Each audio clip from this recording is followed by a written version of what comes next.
Imagine a phone so powerful it doesn't just keep up with you. It feels like it's running a step ahead, predicting your next move. That's the kind of energy the Galaxy S26 Ultra is shaping up to bring, and the leaks we're seeing are painting a picture of a device that could redefine what a flagship means in 2026. Welcome back, viewers. James here. If you're into these deep dives on future tech, make sure to like the video, share it with your friends, and subscribe for more updates. Trust me, you don't want to miss what's coming next. Now, here's the wild part. Samsung isn't just slapping the Snapdragon 8 Elite Gen 2 inside and calling it a day. Nope, they're tuning it to run at a blazing 4.74 GHz, which sounds like just a tiny bump over the regular version, but in real benchmarks, it's already pulling ahead. Think about it, in single-core scores, it edges past 4,000 points. Doesn't sound like much until you realize that every fraction of speed makes a massive difference when you're pushing gaming, AI tools, and heavy multitasking. And while other brands might use the same chip, Samsung's optimizations could make the Ultra the Snapdragon phone at its peak. But here's the catch, and it's one that might frustrate power users. All that speed doesn't come for free. Samsung is sticking with the same 5,000 mAh battery it's been using for years. Meanwhile, Apple's ramping things up with bigger batteries in the iPhone 17 Pro. So even though the S26 Ultra might win in raw performance, its endurance could still leave some people wishing for more juice. The question is, will Samsung's AI-driven software tweaks be enough to stretch that battery further than the numbers suggest?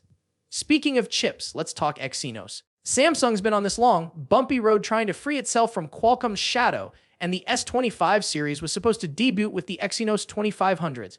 Instead, delays pushed it into the foldables. Fast forward, the Exynos 2600 is now in testing with some eyebrow-raising results. 10 cores, a Prime 1 clocking up to 3.8 GHz, Geekbench scores that look solid. But word is, it's still not ready for prime time, which is why the S26 Ultra might go Snapdragon only in most markets. That alone changes Samsung's entire strategy and could be a big deal for anyone who's followed the Exynos VES Snapdragon saga over the years. Now let's throw in some style. Remember the Galaxy S21 Ultra with its iconic camera island? Leaks say Samsung is bringing that design back for the S26 Ultra. And no, it's not just for nostalgia. The larger sensors Samsung is testing need more room, and that island makes it possible. If whispers about a massive f1.4 aperture turn out true, we're looking at photos that absolutely crush low light scenes, brighter, sharper, cleaner, with more depth than ever. A small change on paper, but in the real world, it's the difference between a muddy night shot and one that looks cinematic. And then there's the S Pen. Fans were disappointed when Samsung dropped Bluetooth features in the S25 Ultra, but leaks now hint at a comeback, this time with Galaxy AI baked in. Imagine sketching something and AI instantly tidying it up with drawing assist, or using your pen as a smarter remote again. But there's another twist. Rumors say the S Pen might disappear entirely starting with the S27 Ultra.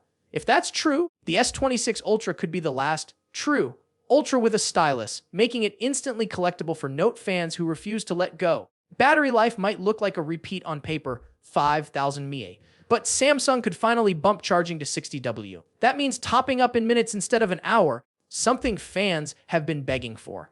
And with AI optimizing power draw, the endurance story could end up surprising people. One of the most intriguing leaks, though, is Samsung's Flex Magic Pixel display tech. This isn't just another OLED upgrade. It uses AI to restrict viewing angles so people next to you can't peek at your screen without killing brightness or clarity.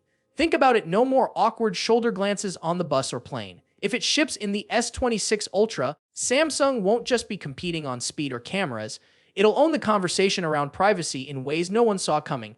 Add in a slightly larger 6.9-inch screen, rumors of rounder corners for comfort, and a thinner, lighter build, and you've got a phone that feels like Samsung's most ambitious gamble yet. It's not perfect, and some choices may frustrate die-hard fans, but that's what makes it so fascinating. The S26 Ultra isn't just another upgrade, it's shaping up to be a statement. And here's the thing, we're still months away from launch, which means more leaks, more surprises, and maybe even some last-minute twists Samsung hasn't revealed yet. But if these early reports hold true, the Galaxy S26 Ultra could end up being the most debated phone of 2026, for better or worse.